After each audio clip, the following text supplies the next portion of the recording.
you very much for this wonderful opportunity. So thank you all, and thank you to the Sikh Foundation of Canada. I would just like to thank the Sikh Foundation of Canada. Thank you to the Sikh Foundation of Canada. To invite my parents up. Thank you very much.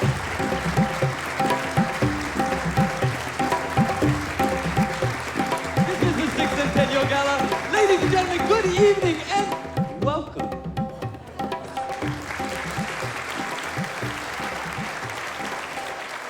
To the 2016 Sikh Centennial Gala. We have an inspiring, exciting, and fun night planned. My name is Jagneet Singh. I will be your MC for the evening. We do have an amazing, amazing, amazing night planned for you all. And it starts with welcoming some very esteemed and special guests. So I'd like to acknowledge some very, very distinguished guests that are amongst us today. I'd like to start off with thanking the members of the Indian Armed Forces that are here with us tonight for their dedication, service to this wonderful and inclusive Canada of ours. Please put your hands together.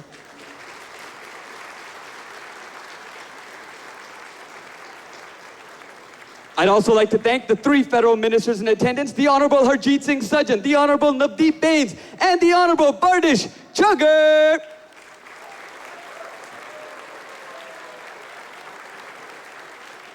I would like to thank several others, but let's give them one collective round of applause at the end of this. I'd like to thank the members of federal parliament, the members of provincial parliament, ministers of provincial parliament, the police services, and the police services board for being with us here this evening.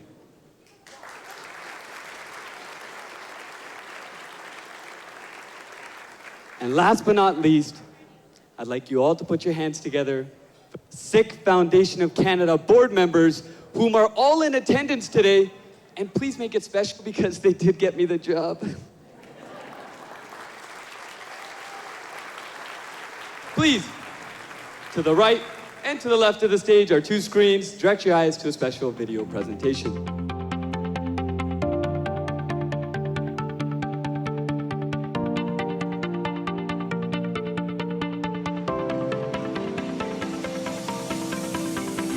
Best word. There's so many. Equality, community, caring and respectful. The best word is generosity. Discipline, Giving, Inclusive.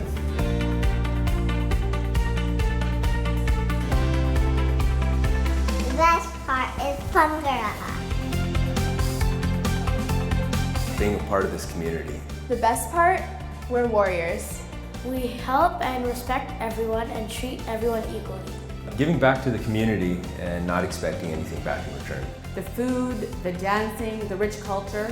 I love it.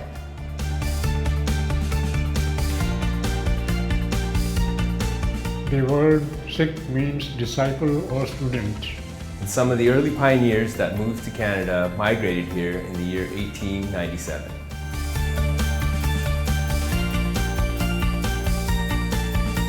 Sikhism is the 5th largest religion in the world. It is also one of the least understood religions. For years, the Sikh Foundation of Canada has been educating the public on Sikh art, history, and culture. Supporting the foundation really opens the doors to awareness and understanding. With your help, the foundation is able to share our rich history. We continue to shine a light on our achievements and be a positive force in the community.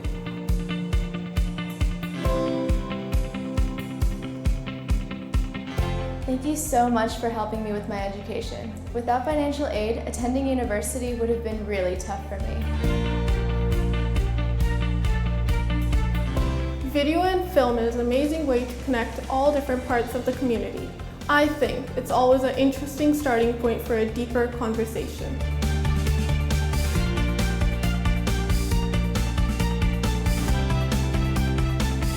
Telling history through art has a more enduring effect. There are many stories to tell, and curated exhibitions make them more accessible to the public.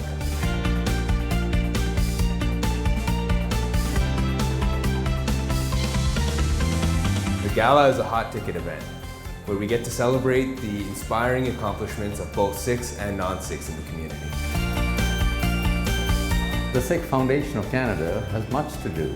There are many initiatives in the works, including a mentorship program, a lecture series, and a host of other projects that serve the needs of our community. I love being a Sikh because when I put on my patka, I feel like a king. Our cultures Connect us.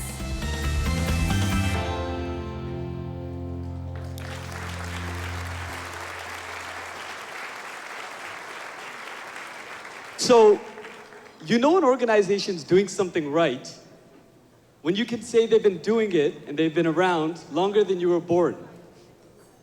I can actually say that. So I want to tell you guys a little bit about myself and why I'm here on behalf of the Sikh Foundation of Canada and why I'm speaking before you guys today. Many, many, many years ago, before this work of art manifested itself on my face, I was at a gala.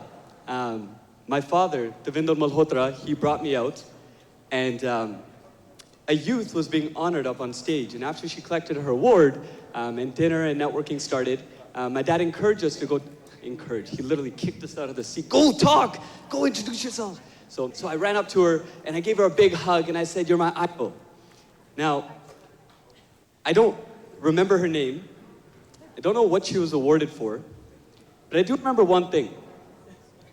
I remember the look in her eyes, the look of accomplishment, the look of being recognized. And that day, and the board doesn't know this, they don't know I'm sharing this story. I didn't even tell them when we were talking about this day. But that day, a seed was planted in me. And it took many years of watering that seed for myself to manifest itself into me standing up on stage humbly before all of you magnificently dressed people and being your MC for the evening. So thank you for having me here with you. Thank you to the board. And I want to tell you a little bit professionally about what I do. A few years ago, I wasn't always a public speaker. A few years ago, I was really just, honestly, really bored on a Friday night. And I had absolutely nothing to do. So I decided, why don't I turn to Facebook? I went on Facebook and I put up this status. I put, what can I do for you? Hashtag I'm serious. And the whole idea was maybe someone would tell me, hey, come drop off food or come help me paint my house. And that weekend, literally every comment that came in, as a matter of fact, for the next 2.5 to 3 months, every comment that came in, I went and did. And in those 3 months, the status spread to over 2 million people worldwide in 36 countries. And within the city of Mississauga, I became a little bit of a pseudo-celebrity, if you will. I went on to make a couple films, which was pretty cool. In the 2014 provincial elections, I was honored to be able to coach a couple of candidates in public speaking, spoke at various schools across the country. So I owe all this to the Sikh Foundation and my upbringing and events like these that really encourage and mentor the youth. So I do want to go over kind of a brief overview of what's going to be happening tonight. We have some awe-inspiring speakers that are going to take the stage. It is somewhat of a given, but we're going to have some delicious food. We're going to have some great performances. And at the end of the night, we also have a couple scholarship winners that we're going to be announcing. So the theme of this year's gala is Newsmaker. In 2015 and 2016 so far have been an incredible year for Sikhs making contributions around the world. Now, that's not to say we haven't been making contributions beforehand, but this year and last, we've been recognized for those contributions in unprecedented fashion. And our keynote speaker for the evening might have just a little bit to do with that. Harjit Singh Sajjan is definitely a newsmaker. He made headlines around the world when he was appointed as Canada's Minister of National Defense. We are absolutely thrilled to have him here with us this evening. Please direct your eyes to the left and to the right of the stage for a special video presentation.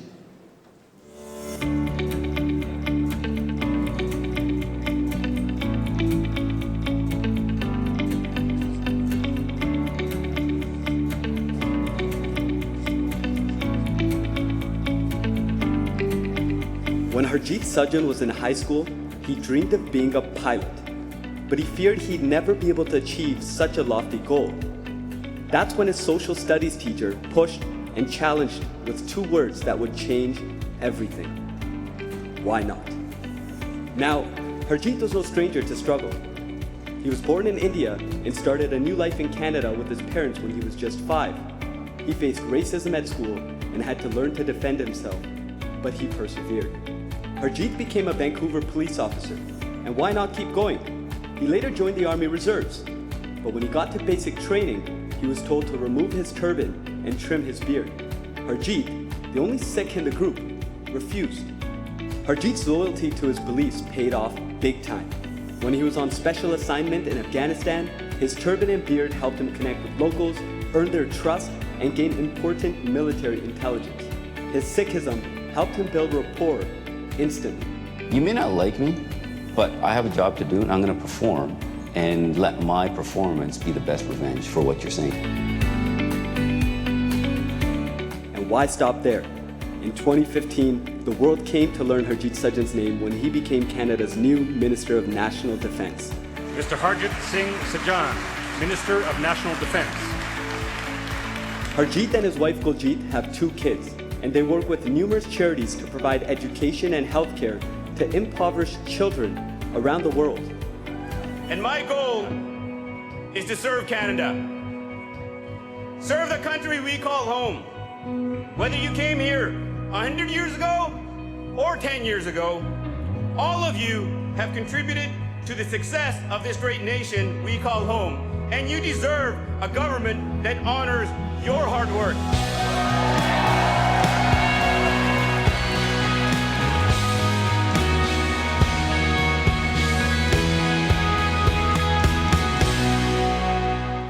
Ladies and gentlemen, please join me in welcoming to the stage this evening's keynote speaker. To quote the CBC, these are not my words, he is Canada's badass Minister of National Defence.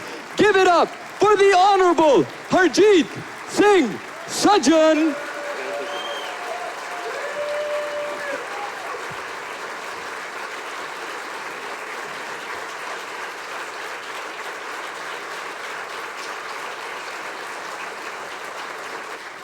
Thank you.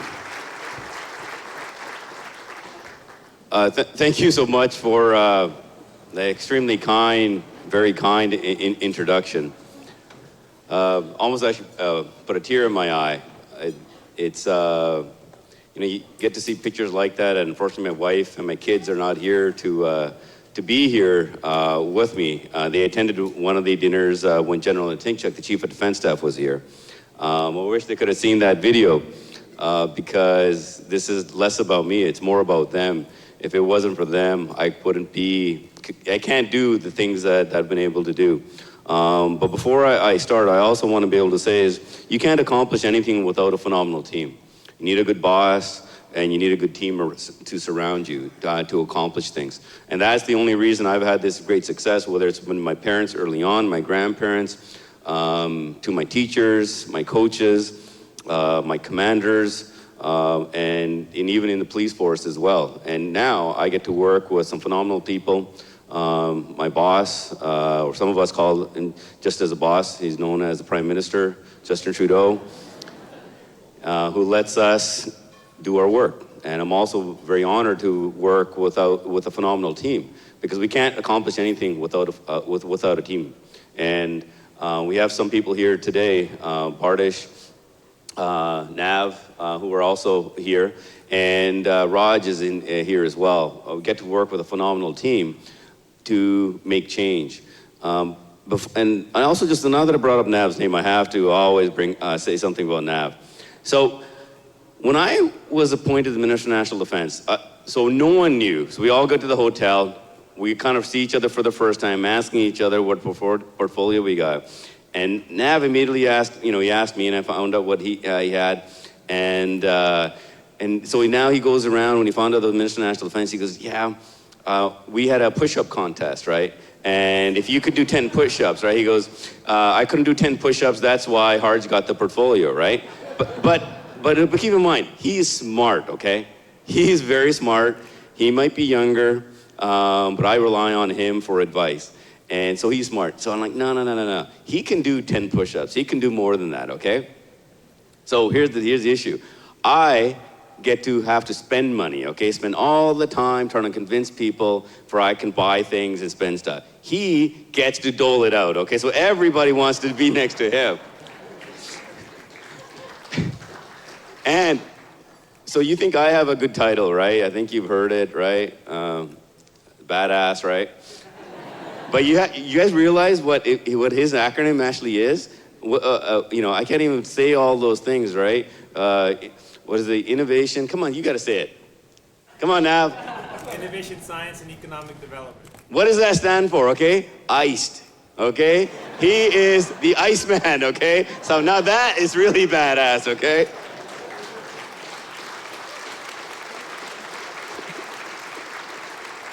No, it's an honor to be able to work in this, but we all know, and everybody in this room knows, that the success, the fun, the glory doesn't come easy.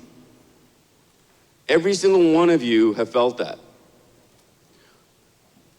As you heard, whether you came 100 years ago or 10 years ago, everybody had to start somewhere. And those struggles weren't easy. But look at, in this country, how quickly, from those struggles, we can achieve things.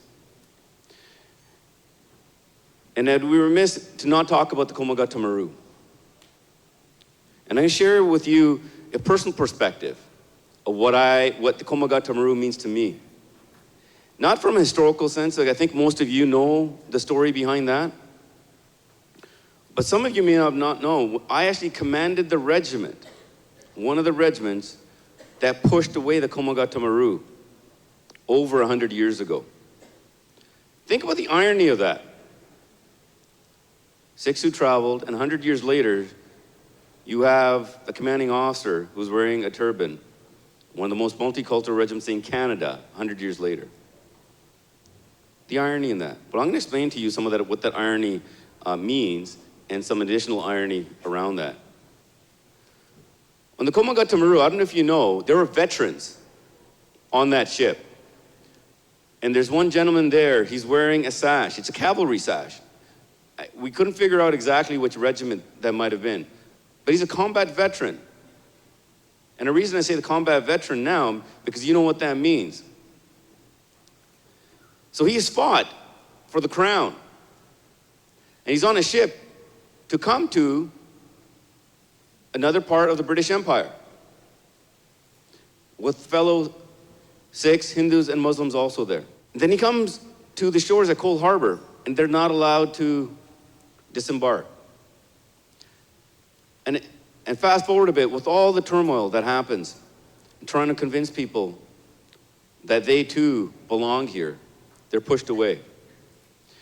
And that ship was boarded by the soldiers of my former regiment. Did they know at that time that there were veterans there on that ship? They probably didn't, because we don't have the global connection as we do today. Would they have made a different decision? Probably not, because it's the government that makes the decision. The government at that time made those decisions. Our soldiers follow and execute the policies. But here's the irony. Now imagine what that combat veteran felt when they're being told to leave. Being told to leave by fellow soldiers. And they left. You know what happens when they return.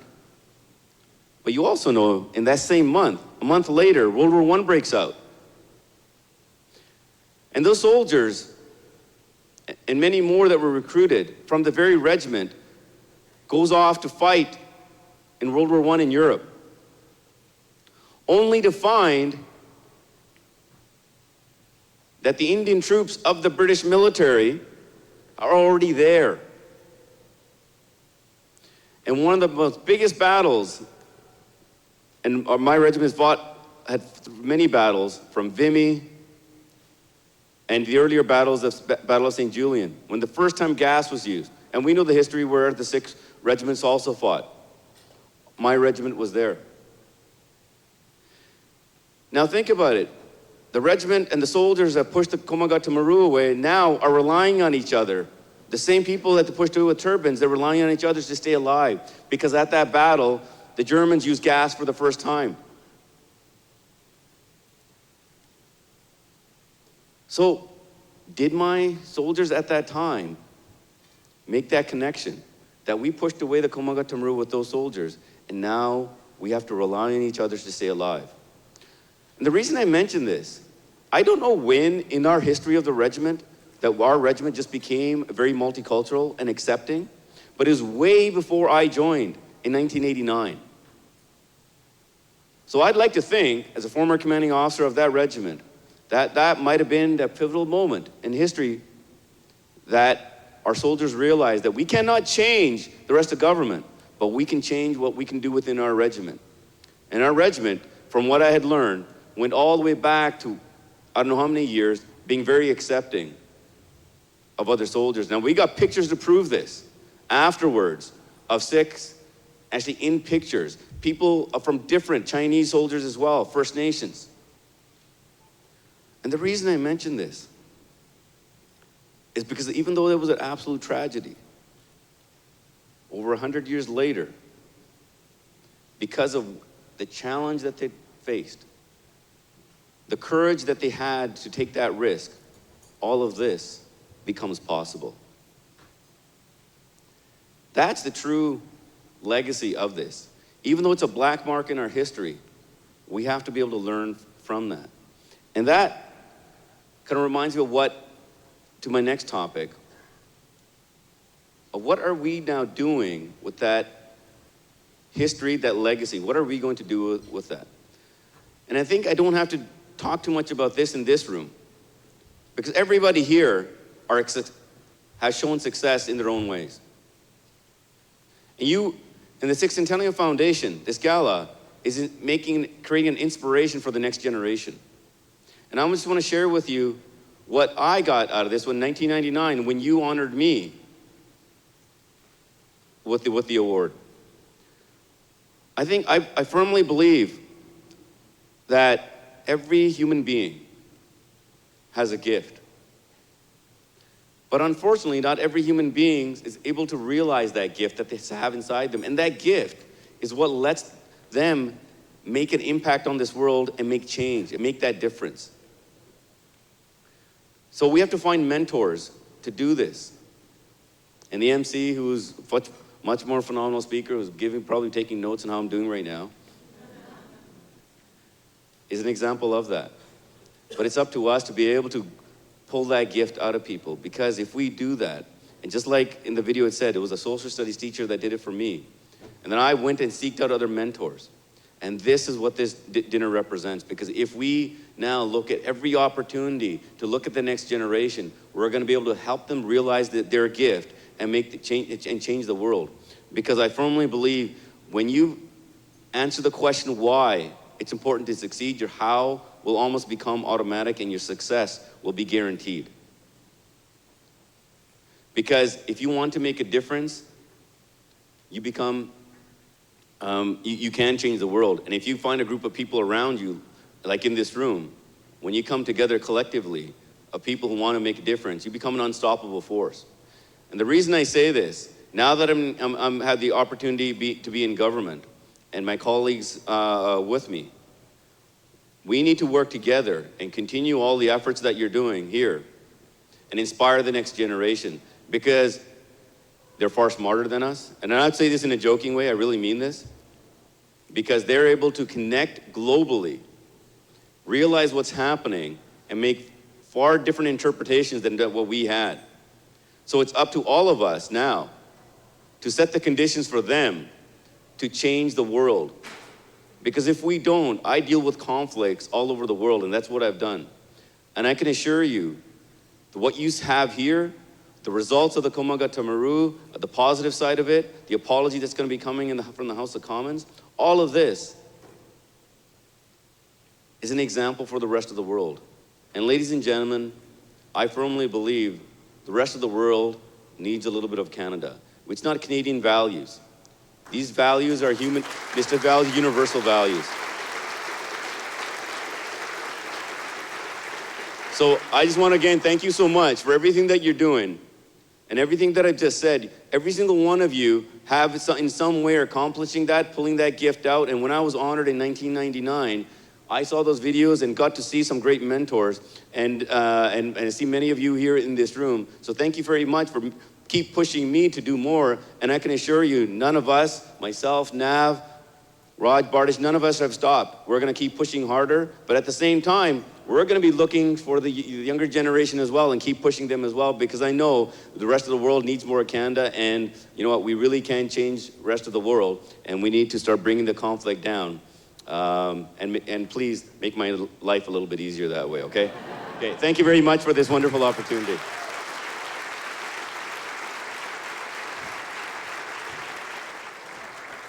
Minister Sajjan, thank you so much. I believe your words, especially for me personally, is definitely pulling that gift out in your brief time on stage with us, so thank you so much. I'm a young person that is involved and wants to get further involved, and I think young people are always the key to the next generation, and key to communities, key to families, key to societies, key to countries. And so the next little segment is honoring the young people of today and how we can help them get to the next step. We're gonna jump into the scholarship program and acknowledge the young people of today, and let's pay close attention to what they say, because that's how we're gonna find out what we have to do next, right? And how to elevate them, what their needs are. So, in partnership with Scotiabank, the Sikh Foundation of Canada awards scholarships annually to deserving students. Let's take a moment to watch and learn more about the scholarship initiative.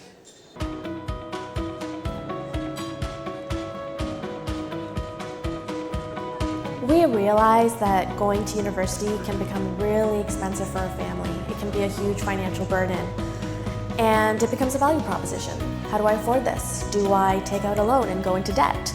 Do I maybe go to a cheaper program? Or maybe not go away to university at all? Maybe I stay closer to home. So this is where the Sikh Foundation of Canada comes in. They sat down together and decided, we want to help offer a solution to this problem. Education is a really important aspect of the Sikh Foundation of Canada's mandate. How do we grow and mature our incoming Sikh youth? The scholarship was a solution. Let's offer this to high school graduating students who have academic excellence, have great community involvement, and who demonstrate financial need. The selection process is not easy. No, it's every application that comes through to us has the 3 criteria checked off. You're essentially choosing the strong from the strong.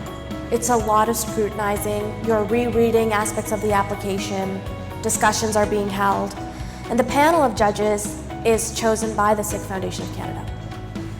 The best part of the selection process is meeting the scholarship winners. They're so smart, they're so inspiring. We learn a lot from them. I mean, we spent an hour discussing Einstein's theory of space relativity. The eligibility process is quite simple.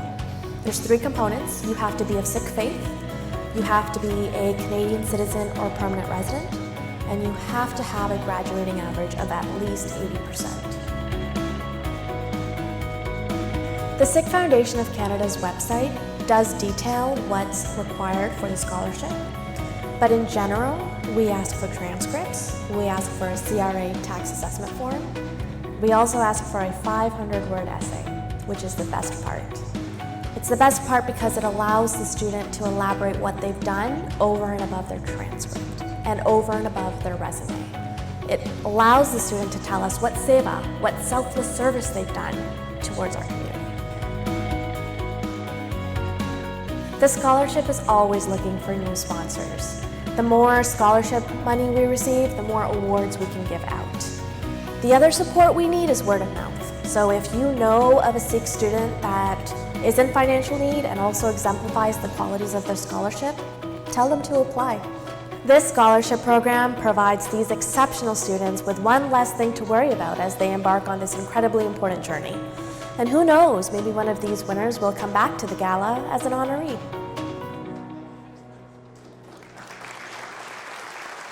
The Sikh Foundation of Canada is recognizing 2 scholarship winners this year, the first of who is Siddiq Manchanda, and I'll tell you a little bit about him before calling him up on stage. So Siddiq is a grade 12 student from Heart Lake Secondary School in Brampton, Ontario. At such a young age, Siddiq is already an engineer and a programmer, having constructed a robot for the VEX robotics competition, and having programmed artificial intelligence for a game of checkers. Siddiq's most notable achievement is co-founding Step Up Youth Volunteer Ambassadors, an organization dedicated to helping youth in Peel contribute volunteer hours to different initiatives across the region. At the time of print, Siddiq is headed to the University of Toronto for studies in computer science. However, his first program of choice is the University of Waterloo's software engineering program. I went to University of Waterloo, so I'm gonna see if I can help you out there. Congratulations, Siddiq Manjanda, on your Sikh Foundation scholarship. Please, everyone, help me welcome him to the stage.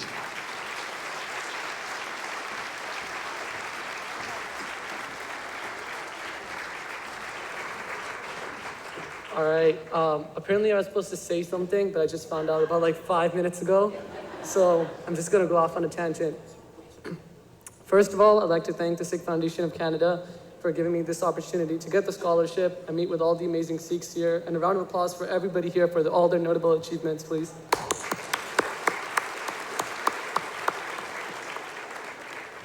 To be honest, one thing I was really looking forward to was getting a selfie with Harjit Singh Sajjan. And I'm like, yo, like, he's not gonna like me taking a selfie, right? It's too weird, it's too, like, he's pretty old. Nothing. I mean, not of a generation, but I was pretty surprised. He was pretty willing to do that, and I saw him taking selfies with other people. I still have to get a selfie with Navdeep Benz over there, so I'm coming up for you after the show. Pardon? No, he's a bit younger. Anyways, I'm going over my time limit, so thank you all, and thank you to the Sikh Foundation of Canada. Thank you. Geez, so we got a selfie here, a selfie there. I hope it happens for you, kid. I'm rooting for you. So our second scholarship recipient for the day is Arshdeep Tour. So Arshdeep is a grade 12 student from Turner Fenton Secondary School in Brampton, Ontario. Couple shout outs over there for Turner Fenton. Arshdeep has acquired a 92% academic average in the IB program and aspires to continue her education in social science at the University of Western Ontario. Arshdeep has a passion for soccer and has been playing competitively since the age of 4. Since 2012, Arshdeep has been an indoor and outdoor soccer coach at Peel Sports, where she leads a team of 15 children in various exercises, drills, practices, and games. She has attributed her experience as a coach to her exceptional skills in communication and time management. Congratulations, Arshdeep Tour, on your Sikh Foundation scholarship. Welcome to the stage.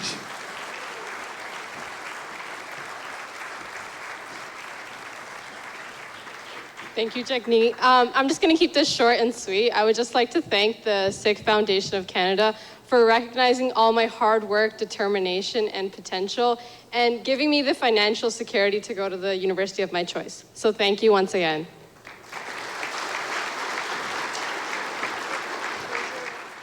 So we'd like to thank at the Sikh Foundation of Canada, Scotiabank, and the entire scholarship committee for putting this on. We all know it's a big need, and it's something that needs to happen more. It definitely needs more work, so definitely get involved in the scholarship committee. The youth is where it's at. So, with that being said, news that moved us. Going back to the theme for this year's gala, please direct your eyes to the screens.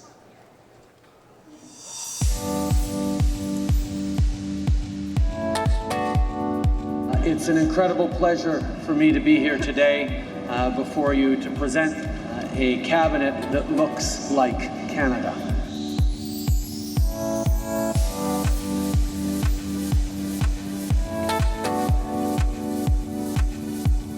I have more Sikhs in my cabinet than Modi does.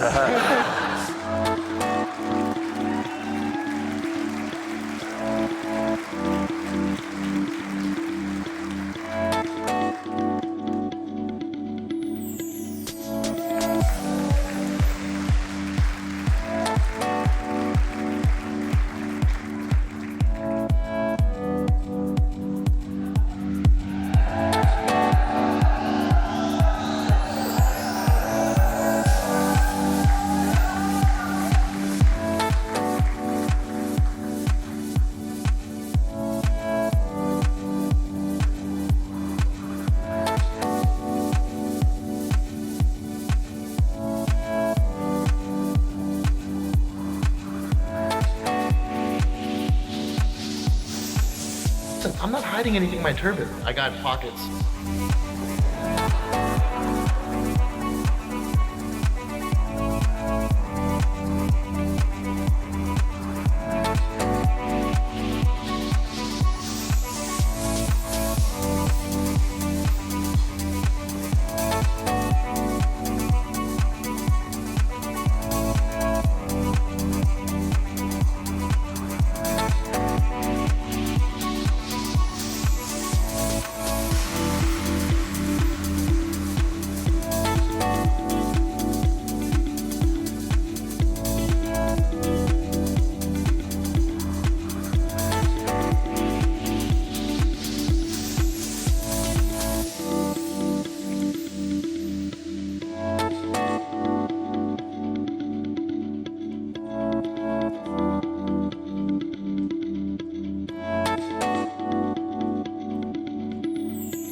This is really dusty.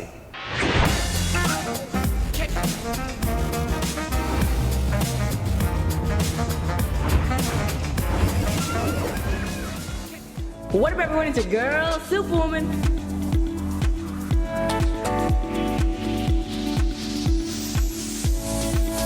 True fact, your mother's death stare probably caused the pandas to become extinct.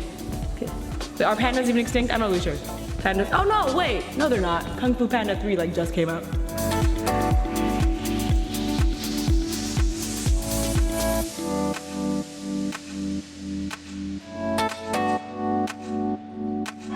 Singh is the winner, everybody!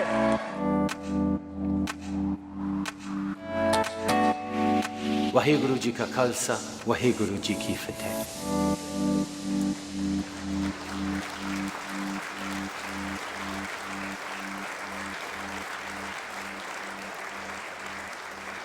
And see, I didn't say these words, and I know a lot of you know who might have. Why is this important? Well, because it's 2016.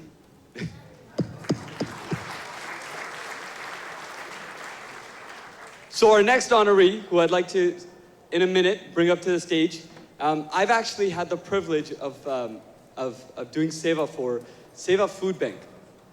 A few months ago, they did their radiothon and food drive. They raised over $100,000 and thousands of pounds of food. And if there's one thing I really want to say about Seva Food Bank is this is an organization and a group of volunteers that are so committed and so dedicated to what they're doing and making a difference. They do not need a pat on the back. No matter what happens, I saw rain coming down. These volunteers aren't really eating themselves throughout the day. They're too busy. You can't stop them. It's a machine that's going over there. And so I'd like to please direct your eyes to the video screens for a special video presentation, and then we're going to bring them up on stage and give them a big round of applause. To a video presentation, please.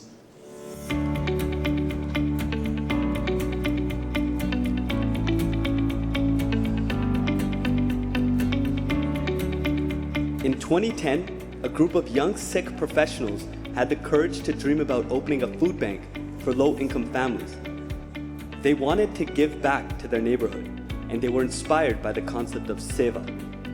Our gurus fought against oppressive social systems, and we draw inspiration from them. We hope to continue to fight against poverty, and we want to continue to be a catalyst for change in creating a more food-secure society. Seva is an important ideal in Sikh culture. It means selfless service. People who engage in Seva don't want any kind of reward. They only want to help others and build community. Seva Food Bank offers food that is culturally appropriate and nutritious. It's modeled after a grocery store, so clients can choose their own food. When it first opened, the food bank relied on a handful of dedicated volunteers, and they provided food relief for emergencies only. Today, Seva has a second location in Malton, and they provide more than 1 million pounds of food annually. Their volunteer base has grown to more than 100. With support from the community and key funders, their services have expanded to include a diverse range of programs, including cooking classes, dental clinics, tax workshops, and farming space. Seva Food Bank was founded on Sikh values. Values like Sarpata Pala, which is about caring for the well-being of all, and Chardikala, eternal optimism, meaning that tomorrow is always going to be better than today. There's a need within Mississauga. This is their neighborhood. There's individuals in Canada that need groceries. Go Seva Food Bank!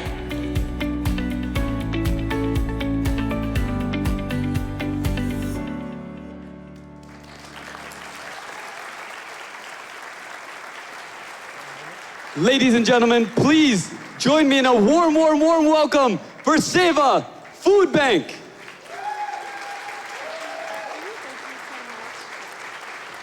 Good evening, ladies and gentlemen. Thank you to the Sikh Foundation of Canada for honoring us. We are very, very delighted to be here today. And Jagneet, of course, thank you.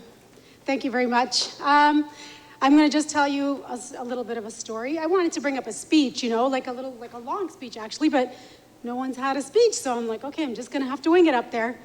Anyways, our first location opened in 2010. And our second one opened a couple of years thereafter. And we are a Sikh-run board. We do a lot of great work. And as we can sort of see, there's a huge need for food, and food insecurity is on the rise in the Peel region. And we've got the ultimate goal to actually help on a daily basis. So we're constantly looking for food. We're constantly asking for money. We're actually always asking for money. Everywhere I go, I'm asking for money. Please help us. Please help us. That's all I say. My personal journey started October 2011.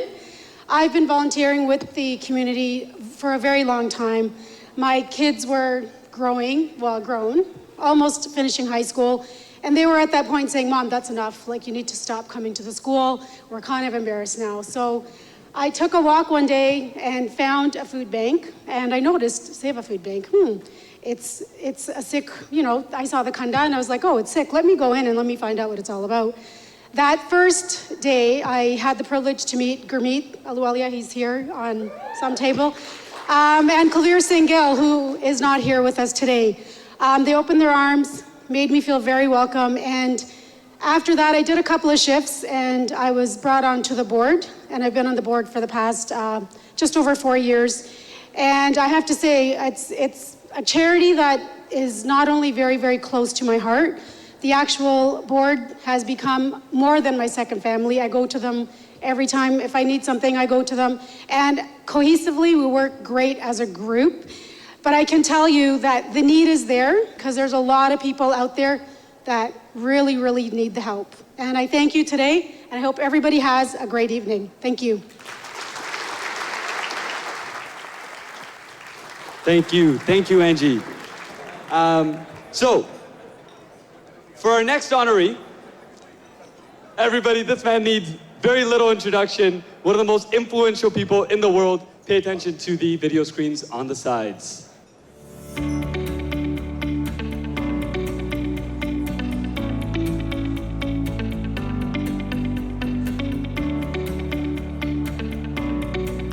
When Preet Bharara was in the 7th grade, he was already a huge believer in the American dream.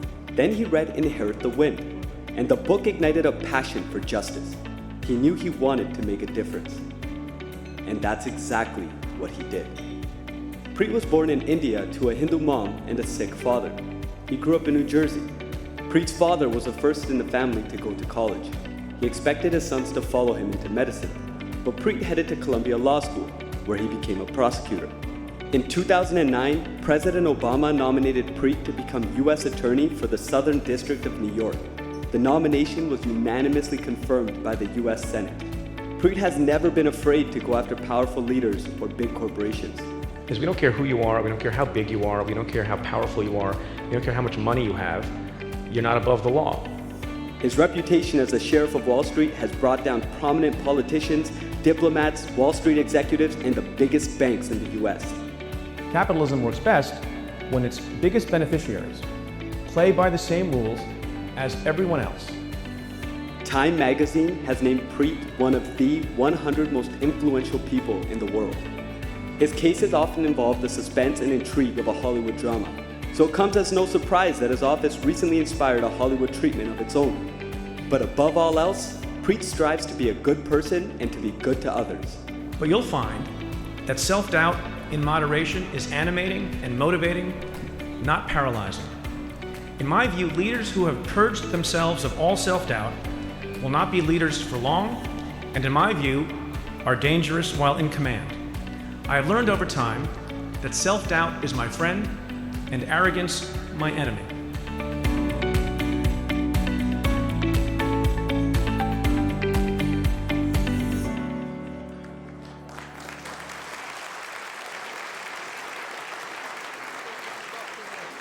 Ladies and gentlemen, U.S. District Attorney and Time Magazine's named top 100 most powerful people in the world. Please, please, please, a warm welcome, Preet, Bharara.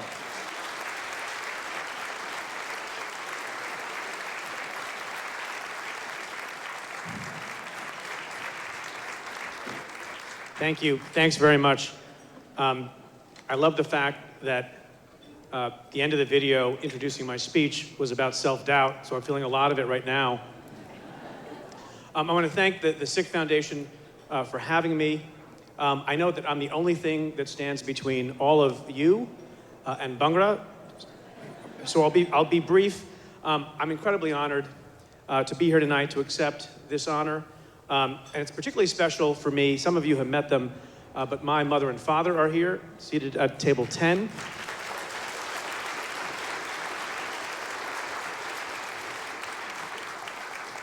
Jagdish Singh Bharara and Desh Sudha Bharara.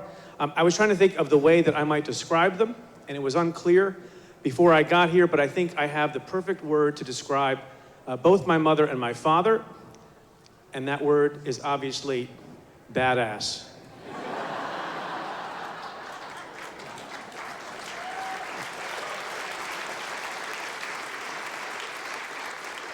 You know, I heard that name earlier. I didn't know you were allowed to say badass at a Sikh Foundation dinner. But since you can, I might as well apply them to my mother and father. It's very nice to receive an honor in another country. This wasn't in the video, but I am not so well received. In a lot of places, I have been banned from Russia by Putin. That's a fact, based on a prosecution of an international arms trafficker named Victor Bout. I'm not so welcome in Switzerland. For a time, I was not welcome in the country of my birth, India. I have some problems with Jamaica, Honduras, and Colombia.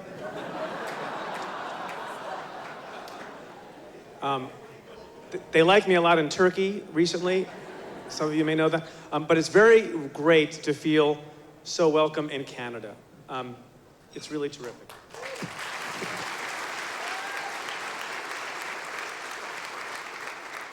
I want to congratulate Seva Bank for all the great work that they do, and acknowledge your defense minister for all the work that he has done and all the places that he has gone. He, like me, and I've been reading up on him lately, came from a humble background in India, and it's really awe-inspiring to see all the things he has done and how far he has come.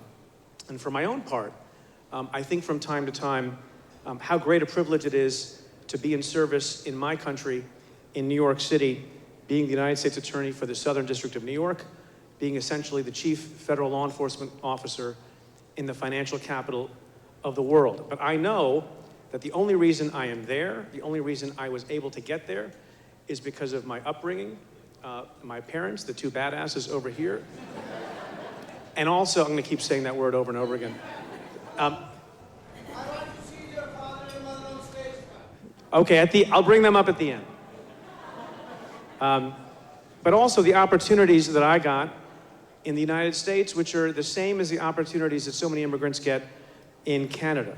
And so my family's journey has taught me a bit about history and humility and what the American dream is all about. And just a quick, I just want to repeat what I said a little over 7 years ago when I got sworn in as the U.S. Attorney in Manhattan. I talked then, and then I'll sit down. I talked then a bit about my father's reaction to my nomination by President Obama. And you may understand the kind of father he was, because for my whole life, he was studiously an unemotional man. But in the months leading up to my confirmation, he sometimes seemed a bit overwhelmed by the prospect of his son becoming the United States Attorney in Manhattan. But perhaps that was understandable for a man like my father, who was born 75 years ago, halfway across the globe, who grew up in a small village, who lost his mother while still a toddler, who lived for a time in a home without even basic plumbing, and who became the first member of his family ever to go to college. He brought our family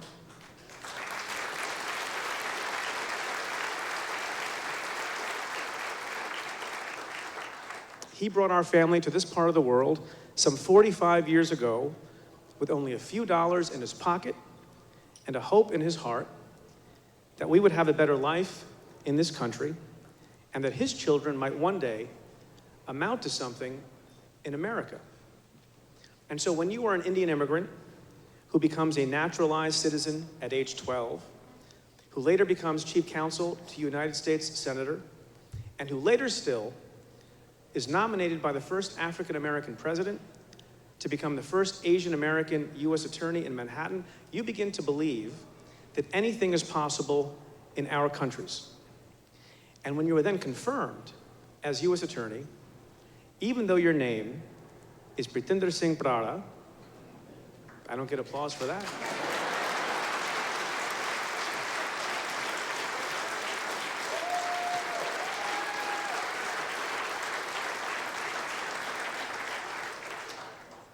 And when you understand that your photo will nonetheless one day hang in the halls of my office along with the names of legendary prosecutors like Henry L. Stimson and Whitney North Seymour Jr. and Robert M. Morgenthau, when your father came from nothing and you have everything, then you know anything is possible in our countries. And so I understand and appreciate a family's pride and a community's excitement when one of its own makes a mark, like Minister Sajjan and so many other people who are here. It's the historical arc leading ever upward that every immigrant hopes his family will draw. The dream that every child, even a poor or orphaned or immigrant child, can rise higher than that child's parents could ever have imagined. But I will say at the end of the day, whether you are lucky enough to wield a subpoena or command a military, neither I nor anyone else will ultimately be judged on the fact that they were the first Indian or the first Sikh or the first anything else. It is the quality of one's work and the strength of one's leadership and the power of one's vision that ultimately establishes everyone as either a pioneer or a placeholder. And I hope to do my best to live up to that. That said, I do suppose that there is one relevant aspect of having a certain ethnic, religious, or national background. And I think it's because a first-time achievement within a community is something like a mini moon landing. It can inspire new generations to brave new paths. It signals something to young people who may not yet know that their dreams can become reality too, even though they may have a funny name or an exotic heritage or a misunderstood religion. It is the ripple effect and power of ethnic, racial, or religious firsts. If Preet Bharara can do it, maybe I can too. If Harjit Singh Sajjan can do it, maybe I can too. If Barack Obama can do it, maybe I can too. But to me, the most important relevance of being an Indian immigrant, in terms of how I think about my work and my career and my priorities, is this. It drives a deep feeling of obligation to give back to the country that gave me and my family so much, to whom much is given, much is expected. And, you know, I know that a lot of people understand this. Our families chose to come to the West. Not everyone had that choice. They chose to come here on the promise of a better life. And if you were sitting in this very nice museum, in this very nice ballroom, by definition, that promise was fulfilled. And that's why I believe so deeply in the promise and the obligation of service and the obligation of seva. So to close, in my office, every time I swear in a new prosecutor, we have a formal ceremony in the second floor library of my office in Manhattan. I give everyone a framed passage from one of my predecessors, Whitney North Seymour Jr., who was a U.S. attorney, I think 45 years ago. And Mr. Seymour offers a word of advice aimed at the hearts of young idealists upon the commencement of their public service careers. And I think it applies whether you live in Canada, in America, in India, or anywhere else on earth. And what Seymour preaches is this, quote, one's basic credo should agree with Thomas Paine's. The world is my country, all mankind are my brethren, and to do good is my religion. And so whatever faith you otherwise profess, whether you are Sikh, Hindu, Muslim, Jewish, Christian, non-believing, or anything else, I do hope that you also maintain a faith in Thomas Paine's credo, and I pray that doing good becomes a part of your religion as well. Let me invite my parents up. Thank you very much.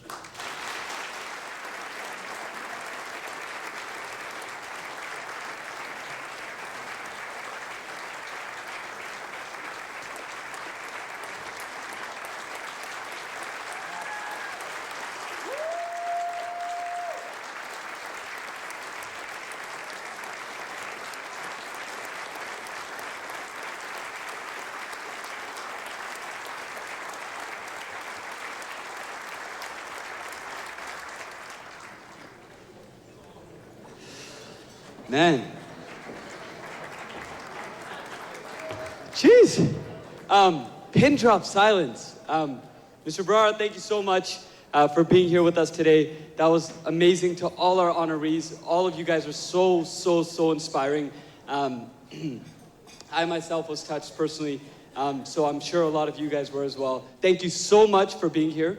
On behalf of the Sikh Foundation of Canada, events like these, programs like the Scholarship Committee, these mentorship programs, none of this is possible without your help. Okay, so this round of applause, and I want everyone to please rise on this one. This is my standing ovation to you, and a collective standing ovation to each other. So thank you to all of you.